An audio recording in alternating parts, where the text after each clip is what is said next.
வணக்கம் நண்பர்களே, வென்று காட்டு உங்களை அன்போடு வரவேற்கிறது. இந்த பகுதியில் நம்ம பார்க்கவிருக்கிற கணக்கு என்னென்னு பார்த்தீங்கன்னா, a sum of rupees 36,000 was lent out at simple interest at the end of 2 years and 3 months. The total amount was rupees 42,480. Find the rate of interest per year. கடனாக வழங்கப்பட்ட அசல் ரூபாய் 36,000க்கு 2 ஆண்டுகள் மற்றும் 3 மாத காலத்திற்கு பின் தனி வட்டி மூலம் பெறப்பட்ட மொத்த தொகை ரூபாய் 42,480 எனில் வட்டி சதவீதம் யாது? அதாவது ஆர் என்ன அப்படின்றத நம்ம இங்கே கண்டுபிடிக்கணும். இங்கே வந்து பிரின்சிபல் கொடுத்துருக்காங்க. பிரின்சிபல் வந்து இங்கே டைரெக்டாக இல்லை. இங்கே வந்து பார்த்திங்கன்னா சம் ஆஃப் ருபீஸ் 36,000 அப்படின்னு சொல்லியிருக்காங்க. ஸோ இந்த இடத்துல வந்து நம்ம எடுத்துக்க வேண்டிய தொகை வந்து பிரின்சிபல் வந்து 36,000 தான். ஓகேவா? அடுத்தது இதை வந்து என்ன பண்ணியிருக்காங்கன்னா சிம்பிள் இன்ட்ரெஸ்ட்டில் விடுறாங்க அப்படின்னு சொல்லியிருக்காங்க. ஸோ சிம்பிள் இன்ட்ரெஸ்ட் வந்து பார்த்திங்கன்னா எவ்வளோ அப்படின்றத கொடுத்துருக்காங்க, பட் டைரெக்டாக கொடுக்கல. என்ன பண்ணியிருக்காங்க, டோட்டல் அமௌண்ட் வாஸ் ருபீஸ் 42,480 சொல்லியிருக்காங்க. அதாவது நம்மளுக்கு அந்த 2 வருடம் 3 மாத காலத்திற்கு பின்னர் நம்மளுக்கு கிடைக்கக்கூடிய அமௌண்ட் வந்து 2 years 42,480.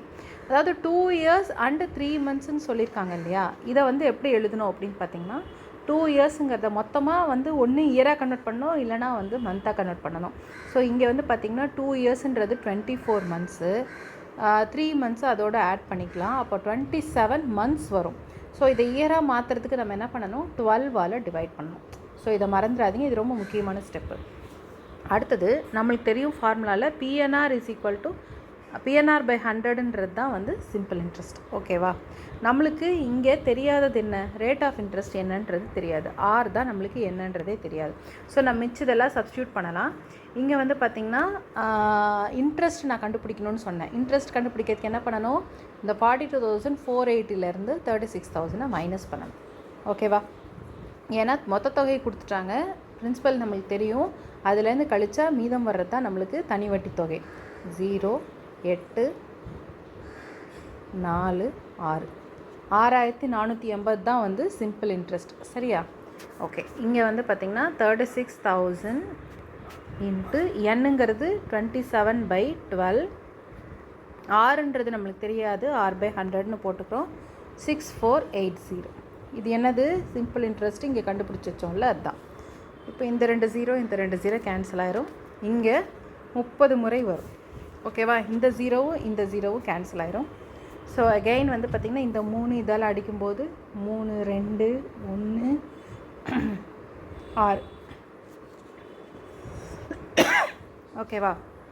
சரி. இங்கே 27 வந்து பார்த்திங்கன்னா 27 9வது நம்ம 9ஆல் கேன்சல் பண்ணுவோம்.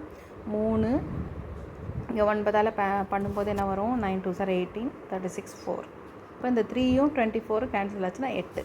அப்போ நம்மளுக்கு ரேட் ஆஃப் இன்ட்ரெஸ்ட் 8% இருக்கும். ஸோ நம்ம என்ன பண்ணுறோம், இங்கே வந்து சம் கொடுத்துருக்காங்க, அதுதான் பிரின்சிபல்.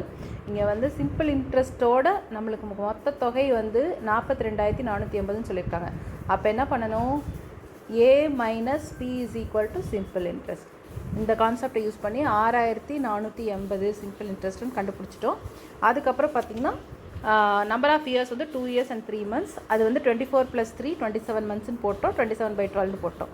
அவ்வளோதான். மிச்சதெல்லாம் ஃபார்முலாவில் சப்ஸ்டியூட் பண்ணோம்னா சிம்பிளிஃபிகேஷன் பண்ண ஆன்சர். அவ்வளோதான். ஓகேவா? புரிஞ்சுதா? சரி, நன்றி நண்பர்களே.